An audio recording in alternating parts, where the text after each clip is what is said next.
pessoas seguiam o Senhor, uma grande multidão, como diz aqui. E o Senhor, vendo isso, diz o versículo 5, subiu ao monte. E assentando-se, seus discípulos se aproximaram e, abrindo a boca, ensinava-os, dizendo. A ênfase de Mateus aqui é que aqueles que seguiam o Senhor eram muitos, mas dentre eles estavam os seus discípulos.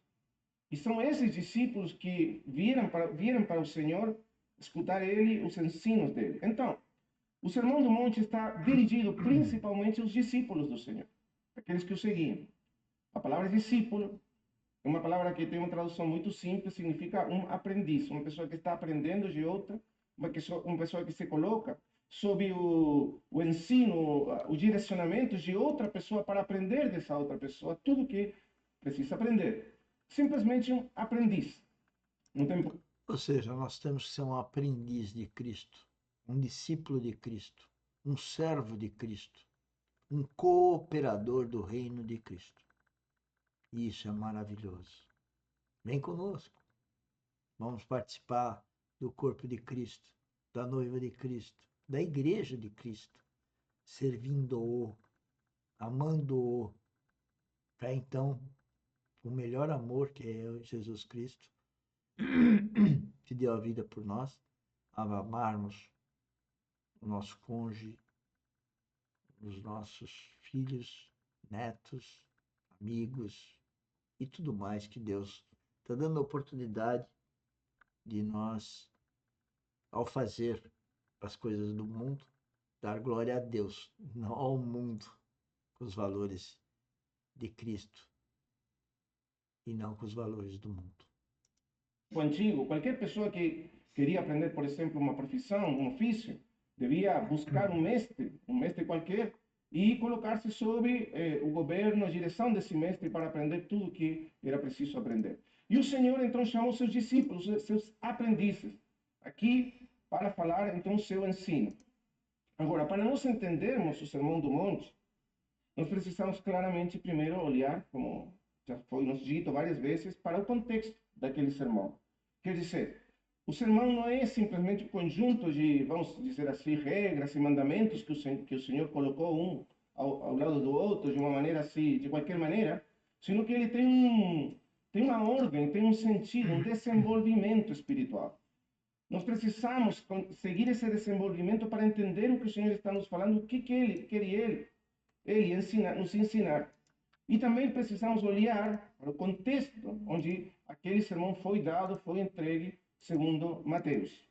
Mas, primeiramente, queria que os irmãos olhassem para o versículo do capítulo 5, versículo 48, para explicar, eu penso, o sentido mais geral das palavras do Senhor.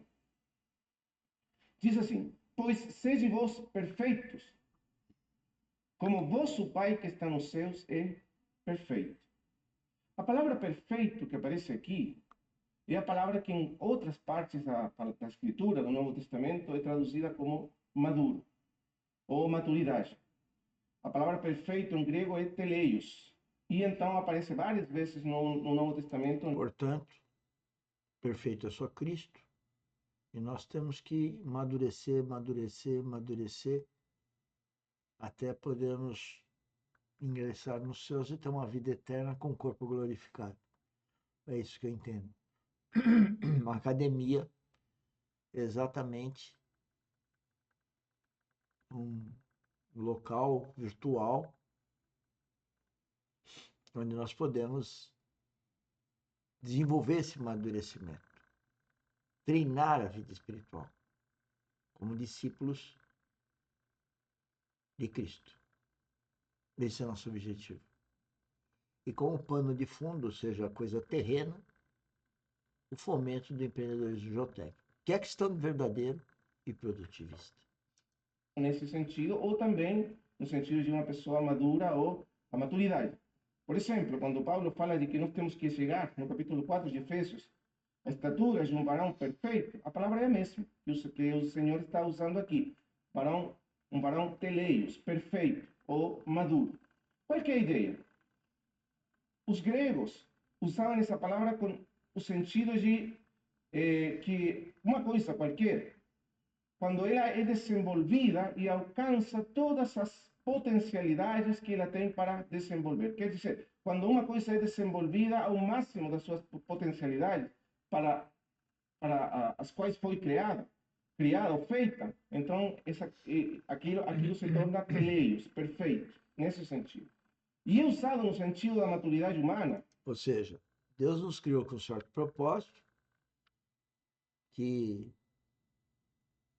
focado em Cristo, sendo cristocêntrico, a gente vai transformação da mente, de situação em situação, de glória em glória, de circunstância em circunstância, na imagem e semelhança de Cristo, até um ponto que coincide com o propósito que Deus tinha para a gente. E aí, então, nós passamos ao noivado nupcial,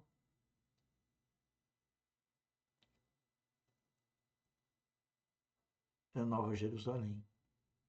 Seremos a noiva de Cristo. E viveremos eternamente guiados pela cabeça dele e tendo o Espírito Santo nos guiando. Quando uma pessoa cresce e alcança o pleno desenvolvimento das suas capacidades físicas, do seu corpo físico e as suas capacidades mentais. Então se diz, Egito, que essa pessoa é teleios, assim falavam os gregos, ou uma pessoa madura, nesse sentido. Mas o Senhor aqui claramente não está falando da maturidade física, nem sequer da maturidade mental, mas ele está falando da maturidade espiritual, da maturidade que o Senhor espera, Pai espera dos seus filhos. Por isso diz, pois sede vós perfeitos ou maduros, como vosso Pai que está nos céus é perfeito. Então, se nós queremos entender o Sermão do Monte, nós podemos entender assim, que é o ensino que o Senhor coloca para nos levar à maturidade. O Senhor está nos ensinando o caminho da maturidade. Ele está mostrando o caminho pelo qual nós podemos desenvolver a maturidade espiritual. Portanto, a maturidade espiritual vem do foco em Cristo, mente de Cristo, guiados pelo Espírito Santo e, em situação, transformando nossa mente, caráter e conduta. Eu vou repetir isso porque é isso que nós temos que fazer a todo momento. Ou a perfeição espiritual no sentido dos gregos. Quer dizer, alcançar o pleno desenvolvimento de tudo que Deus quer que nós alcancemos. E ele nos disse mais uma coisa, ele diz que essa maturidade, ou essa perfeição, faz parte de Deus mesmo. Quer dizer, o que Deus quer desenvolver em nós é a sua perfeição. É a sua maturidade, é o seu caráter. O que ele quer desenvolver em nós, então, é a sua própria maturidade.